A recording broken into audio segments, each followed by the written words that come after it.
row. Dahil right arm ang gagamitin ko sa kanya. And then at least 2 fingers away from the brachial pulse, yung layo nitong BP cup mo. Pero kung maiksi lang yung braso niya, wala kang magagawa kung nakasakto to sa brachial pulse. Kung nakatama itong dulo ng cuff mo sa brachial pulse niya, wala ka na magagawa doon. Pero since, mahaba naman yung kanyang braso, so pwedeng 2 fingers away or 1 inch away from the brachial pulse. Itapat mo na siya ng ganyan. Huwag patatamaan yun. Oo. Kita nyo? Huwag nyo papatamaan na ganon. Nakadalawa ako sa'yo, ah.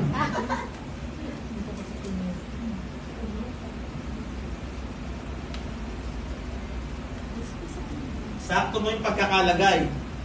Kung hindi ka pa sigurado, lalo na kung baguhan ka, fingerin mo.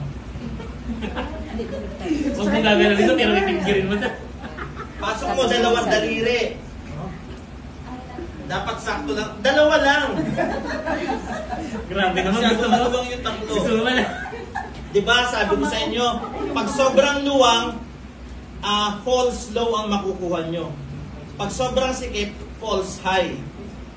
No? Ayan, sakto lang yan. 2 daliri lang nakapasok. Huwag mong ipasok hanggang dito.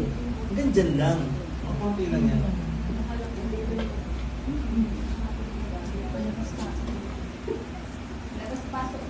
Wag, isa lang. And then, i-check mo to. Baka kaya ka walang naririnig kasi baka naka-off. May napipihit yan on-off. Nagagalaw yan. Nakikita nyo? No. So, pakinggan mo siya. Pag wala kang naririnig, ibig sabihin naka-off yan. Bago ka, para ma-pump mo yan, gumalaw yung needle, kailangan i-close mo yung valve. Eto si valve, eto si valve. Ang pag-close mo ng valve, clockwise. Clockwise, galaw ng orasan. Ang pag-release mo o pag-open mo, counterclockwise. Kapag nakuha mo na yung maximum inflation rate, gagawin ko sa kanya 160. O-open ko na siya, konting-konti lang. Dahan-dahan lang ang pag-open mo. Tulad yan, naka-close na yan. Konting galaw lang. Huwag mo release na bigla na gano'n, tatakbo yung needle. Wala kang maririnig, wala kang mababasa. No? Kaya konting-konti lang po ito. Tulad yan, nakasara na. At saka huwag mong isasara ng todong, saradong-sarado yan. Masakit na dito, hindi mo pa nabubuksan, baka magdalawang kamay ka pa. No? So kaya konting-konti lang na galaw. Kapag nagalaw mo ng konti yan, makikita mo gagalaw na yung needle. Pag sobrang bagal pa niya, bilisan mo, lakihan mo pa ng konti or i-release mo pa ng konti. Yes? Pag sobrang bilis niya, i-close mo ulit. Pump mo ulit sa 160. Kung hindi pa masakit ito, kung hindi pa matagal. Pag matagal na nakapump ito, syempre, mamamanhid dito yan. Kasi walang dumadaloy na dugo. No? Kaya kami maririnig actually na pulse dito kasi kinlose mo yung vessel niya dito, yung blood vessel niya eh. Inipit mo yung blood vessel niya.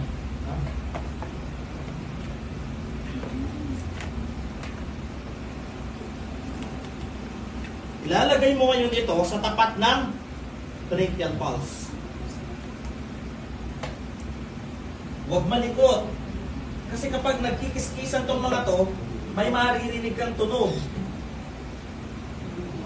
Baka malito ka, akala mo, yun na yung ano niya, yun na yung BP niya. Nakalakas No? Hindi pa pala. konti. Kung kayo yung nagpapa-BP, iwasan nyo rin magsalita. Lalo na kapag nagpapamedical kayo, kasi kapag nagsasalita ka, tendency, tataas BP. Kung nagpapamedical ka, ayaw mo mataas BP, diba?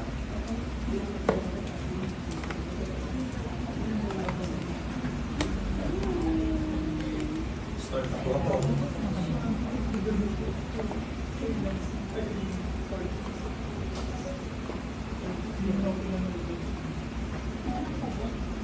Yung masakit.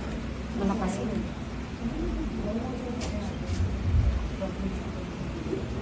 Nag-iikot mo yan siya. Wala, diba? Yan ang Ikaw,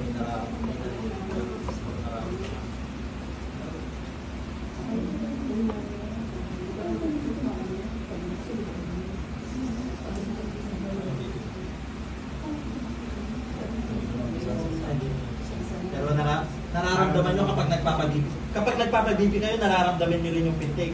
Kapag ang ginamit natin, malaki na sphygmomanometer, naririnig nyo rin yan. Sir, ang inyong pong BP ay 120/80 mmHg at normal natin po ito. And then, record.